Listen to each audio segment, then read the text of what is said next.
كيبدا الفيلم ديالنا في عام 1992 مع واحد الراجل سميتو ميرس كان مجرم خطير عاد خرج من الحبس ما كملش حتى 6 شهور، ولكن دابا تاب من الجرائم ديالو القديمه وناوي ما يدير حتى حاجه حرام عاوتاني. المهم ميرس مشى فيق ولدو انطوان باش يمشي للمدرسه. فعلا الولد فاق وجلسوا كيفطروا بجوج، ولكن من الهضره ديالهم باين باللي علاقتهم ماشي هي هذيك، حيت الدري انطوان عاش حياته كامله مع مو وجداته حتى داروا حادثه من مده وماتوا فيها. من بعد رجع كيعيش مع باه منين خرج من الحبس. الاب دابا كيحاول بكل الطرق يتقرب لولده باش يقربوا ليه ويرجعوا كيف ما كان من قبل، ولكن كنشوفوهم تزايدوا في الهضره بجوج. وتما انطوان خرج غضبان للمدرسه. موراها ميرس خرج حتى هو ومشى للخدمه، وهو في طريقه وقف عند واحد المحل باش يشري شي حاجه. تما لقى جوج ديال الرجال كحلين ولكن باين عليهم مجرمين. هما دخلوا للمحل وبداو كيتبسلوا على المراه اللي خدامه تما. ميرس منين شاف هادشي ما عجبوش الحال، فمشى عندهم وهددهم وخلاهم يبعدوا على المراه. هما ما سكتوش، داك الساعه جبدوا عليه الفردي وهدوه به، ولكن جا الزعيم ديالهم وقفهم وقال لهم واش ما عارفينش شكون هذا الراجل قادر يقتلكم كاملين في اللحظه، راه غير عندكم الزهر ما دارش فيكم راسو. مورا هذاك الراجل سلم على ميرس وسولوا على حالته، والسبب انهم كانوا صحاب من ايامات الاجرام ديال ميرس شحال هادي. من بعد توادعوا وميرس كمل طريقه للخدمه. من جهه اخرى غادي نشوفوا شاب سميتو ريجين واقف مع صاحبه اللي سميتو كوبلاند حدا البحيره، وهما كانوا كيهضروا كيخطوا لشي عمليه جديده غادي ينفذوها باش يجيبوا الفلوس. ريجين قال لصاحبه كوبلاند دابا خاصني نمشي نهضر مع با ومن بعد غادي نرجع عندك. فعلا ريجين تحرك ومشى لعند باه اللي سميتو لوي، وهما طلعوا في الطوموبيل وكان مع ريجين في الطوموبيل حتى خوه دينيس. المهم ريجين خداهم حدا واحد المصنع كبير سميتو بلوتون. تما قال لهم باللي هذا المصنع كيصوب واحد الحاجه سميتها المحولات الالكترونيه، وبعيد على شنو كيصوب المصنع، هاد المحولات الالكترونيه كتحتاج بزاف ديال سبائك البلاتينيوم، والبلاتينيوم راه معدن غلا من الذهب. تما قال لهم ريجين راني عرفت ان المصنع وصلته شحنه كبيره ديال سبائك البلاتينيوم، القيمه ديالها كتوصل لاكثر من 10 مليون دولار، وهاد السبائك مخبعينهم كاملين في خزنه لداخل في المصنع. وزاد قال لهم خاصنا نمشيو نسرقوا هاد السبائك بلا ما يحس بينا شي حد، حيت المصنع فيه بطونه ديال الانذار الى خدم غادي تهبط على الخزنه السبائك خزنه كبيره من الجرانيت، ما يمكنش شي حد يقدر يهرسها الا هبطات. وماشي غير هاد الشيء، حتى البوليس غادي يتعلموه مباشره. الاب ديال ريجين بدا كيشوف في المصنع شويه ديال الوقت، وهنا بان ليه باللي العمليه صعيبه حيت كاين بزاف ديال العمال والامن تما اذا غادي يحصلوا، فقرر يرفض الفكره ديال العمليه. طبعا ريجين ما عجبوش الحال ولكن خداهم كاملين ورجعوا بحالهم. في ذاك الوقت وهما غاديين كان ميرس داخل نفس المصنع حيت هو خدام تما. المهم ميرس دخل لداخل ديال المصنع وتما تلاقى مع الرئيس الامن ديال المصنع اللي سميتو جوزيف. هما بداو كيهضروا شويه حيت صحاب. ومنين كان ميرس غادي يمشي يخدم شاف داك الساعه الاخبار في التلفازه كتقول انه كاينين بزاف د المظاهرات قدام المحكمه، والناس كلهم كيتسناو الحكم في القضيه ديال 4 البوليس اللي متهمين بقتل واحد المواطن من الكحل. جوزيف قال لميرس هاد البوليس قتلوا واحد المواطن مدني بلا حتى شي سبب، غير حيت لهم بشرته سمراء، والبلاد كامله شاعله بسبب هاد القضيه. وزاد قال له انا متاكد الا ما حكمتش عليهم المحكمه بالعدل غادي توقع الروينه وحرب خايبه في المدينه. ولكن ميرس ما عطاش الموضوع اهتمام كبير ومشى يكمل خدمته. منين كان خدام الاخبار في التلفازه علنت ان الحكم خرج في القضيه ديال البوليس وكلهم خداو براءه من تهمه القتل. منين خرج هذا الخبر الدنيا تقلبات في البلاد بزاف وبدات بحال حرب اهليه في الشوارع بين الناس. الشغب انتشر في كل بلاصه خصوصا من الناس السمرين حيت حسوا بالعنصريه والظلم والحقره. طبعا هذا الشيء كامل كان كيتصور وكيبان في التلفازه. في ذاك الوقت الشاب ريجين شاف هاد الاخبار كامله وهو قال في خاطرو اليوم هو النهار المناسب باش ننفذوا العمليه ديال السرقه، حيت بسبب الشغب والبلبله اللي واقعين غالبا ما غادي يكون حتى شي حد في المصنع. تما ريجين عيط لباه وقال له كل شيء اللي واقع، وبلا ما يضيع الوقت الاب وافق يدير العمليه معاه. هنا ريجين مباشره مشى لعند صاحبه كوبلاند وقال له باللي اليوم غادي ينفذوا العمليه. من بعد خداه ومشاو لعند الاب. تما ريجين لقى باه جاب معاه واحد جوج من الرجال باش يعاونوهم. ريجين ما كانش مرتاح ليهم حيت عارفهم عنصريين بزاف بحال باه تقريبا، ولكن ما قدرش يعارض. في التالي خداهم كاملين ركبوا الطوموبيل وتوجهوا مباشره للمصنع. في ذاك الوقت في المصنع المدير ديالو جا وجمع العمال كاملين باش يهضر معاهم.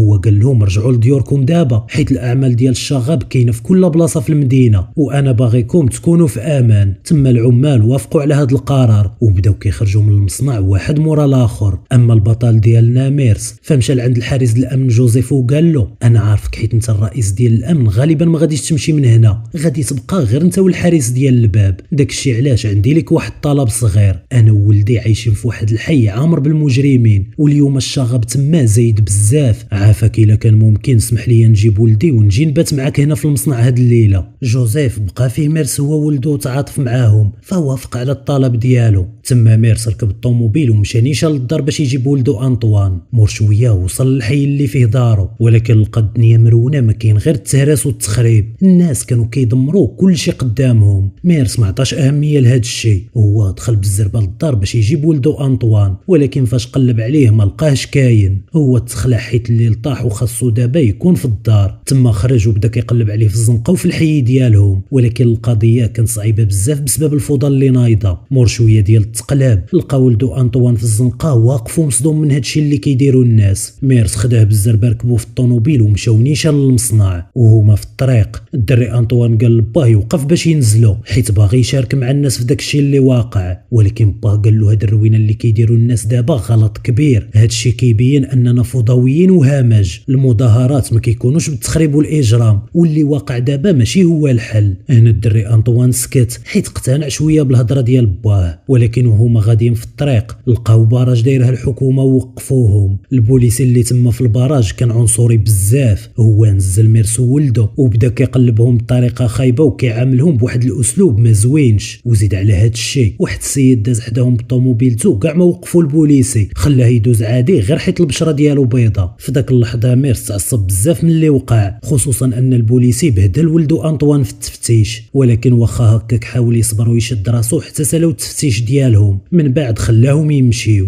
ميرس كان قادر يدير شي حاجه للبوليسي العنصري ويعلموا الاداب، ولكن ما دار والو غير على قبل ولده اللي معاه. المهم دوزوا داك الموقف وكملوا الطريق ديالهم باش يوصلوا للمصنع. في المصنع دابا وصل ريجين والناس اللي معاه، تما هو هبط يهضر مع الحارس اللي واقف في الباب ديال المصنع. على غفله ضربوا الحارس بصاعق ديال الضو طيحوه. من بعد ريجين حل الباب ديال المصنع ودخلوا كاملين للداخل. المسؤول ديال الامن جوزيف ما شافش هادشي في الكاميرات حيت في داك اللحظه كان دخل الحمام. المهم العصابه دخلوا وبداو كيقلبوا على الخزنه في المصنع، وهنا على غفله تلاقاو مع جوزيف قدامهم. ريجين حاول يهدى الوضع ولكن جوزيف بغى يخرج السلاح ديالو. تما واحد من الرجال اللي جاب معاه باه لوي جبد السلاح ديالو وتيرا في جوزيف بالقرطاس حتى طيحو ميت. هنا ريجين تعصب بزاف من الراجل اللي معاهم حيت ما كان باغي يموت حتى حد في هاد العمليه. هو شد السلاح ديالو ووجهو ليهم ولكن باه لوي هدى الجو وقال له هادشي وقع بالسيف علينا، الخسائر في بحال هاد العمليات كيوقعوا خاصنا نتقبلوهم، يلا دابا نكملوا المهمه ونخرجوا من هنا بالزربه. فعلا في داك اللحظه مشاو كاملين للخزنه اللي فيها السبائك ديال البلاتينيوم، هما بداو خدامين عليها باش يهرسوا الباب ديالها ويسرقوا السبائك. مور مده ديال الخدمه كانوا تقريبا قربوا يفتحوها، ولكن في ذاك الوقت الحارس ديال الامن جوزيف فاق حيت كان باقي فيه الروح. هو جمع داك القوه اللي بقات له ومشى حتى للبوطونه ديال الانذار وبرك عليها، موراها مسكين مات في خطره. في ذاك اللحظه خدم الانذار ووصل البلاغ للبوليس، هما صيفطوا طياره هليكوبتر باش يتاكدوا من الوضع في المصنع. وفي نفس الوقت الخزنه الكبيره ديال الجرانيت بدات نازله باش تحمي الخزنه الاصليه. بالزربه ريجين طلع فوق الرفيعه وجرى بها للخزنه باش يمنعها تهبط، ولكن بالغلط داز على رجل صاحبه كوبلاند هرسها. ريجين قدر يمنع الخزنه باش ما تنزلش بالرفيعه، ولكن دابا الرويضه ديال الرفيعه واقفه فوق رجل صاحبه كوبلاند. الاب ديالو في ذاك الوقت ما عطاش اهتمام لكوبلاند حيت كيعتبر هذا غير كحل ماشي بحالهم، وقرر يقطع عليه رجلو ويخليه على جنب حتى يساليو المهمه ومن بعد يعالجوه.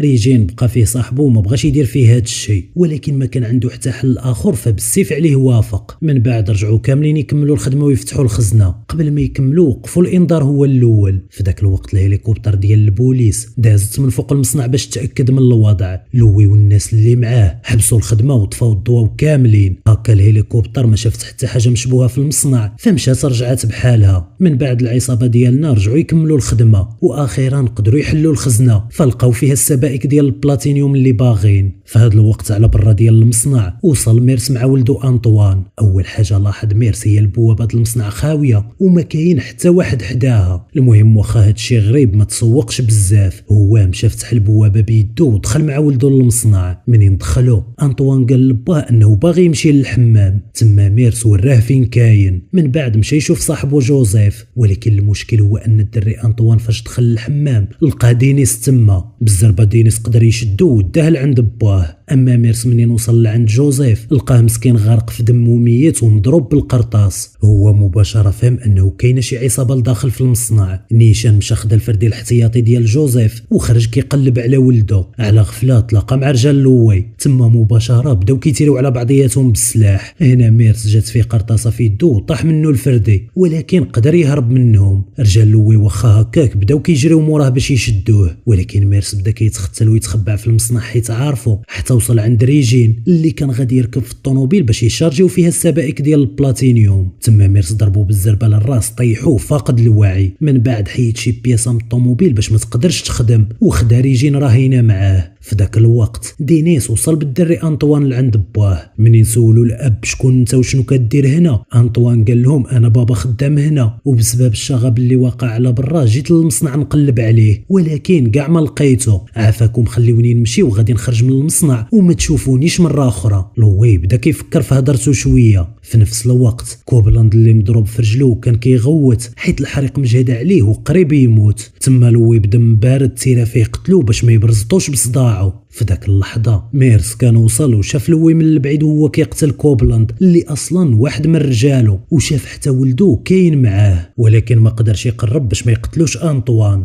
المهم لوي حيت كان فرحان انهم فتحوا الخزنه ديال السبائك خلى الدري انطوان يمشي بحاله، ولكن على غفله جاو رجال لوي وقالوا ليه باللي كاين شي حد كيهجم عليهم. بالزربه هو خرج الفردي ديالو وشد انطوان رهينه حيت فهم ان باه هو اللي كيدير هذا الشيء. لوي قرر يخلي انطوان عنده باش يضغط على باه، وامر الرجال يخرجوا يقلبوا عليه مره اخرى ويقتلوه. ميرس في ذاك الوقت خرج وبدا كيتحرك ويتخبع في المصنع. شويه شاف هليكوبتر ديال البوليس طايره في السماء، هو تما طلع للسطح ديال المصنع وبدا كيشير ليها باش تشوفه، ولكن والو دازت ومشات بلا ما تنتبه. على غفله واحد من الرجال لوي لقاه وهجم عليه من اللور، وهنا ميرس بدا كيدابز معاه واخا كان مضروب في يده. في التالي قدر يقتل داك الراجل ورماه من الزاج ديال السطح، فطاح نيشان قدام لوي. تما لوي تعصب بزاف وقرر يسالي هذا الموضوع. ميرس رجع لعند ريجين اللي كان مازال شادو، هو سولو داك الراجل اللي لداخل واش باك. ريجين قال له با هذاك. ميرس قال له باك ما عندوش القلب، راه كيهدد ولدي الصغير وقتل صاحبكم الكحل اللي كان مصاب. هنا ريجين تصدم بزاف حيت عرف باللي باه قتل صاحبو كوبلاند، وهما مازال كيهضروا. الميكروفون ديال المصنع خدم وسمعوا الصوت دلوي اللي قال لميرس ولدك انطوان عندي، الا ما جيتيش من هنا 10 دقائق للكراج ديال المصنع ومعك ريجين غادي نقتل ولدك، من الاحسن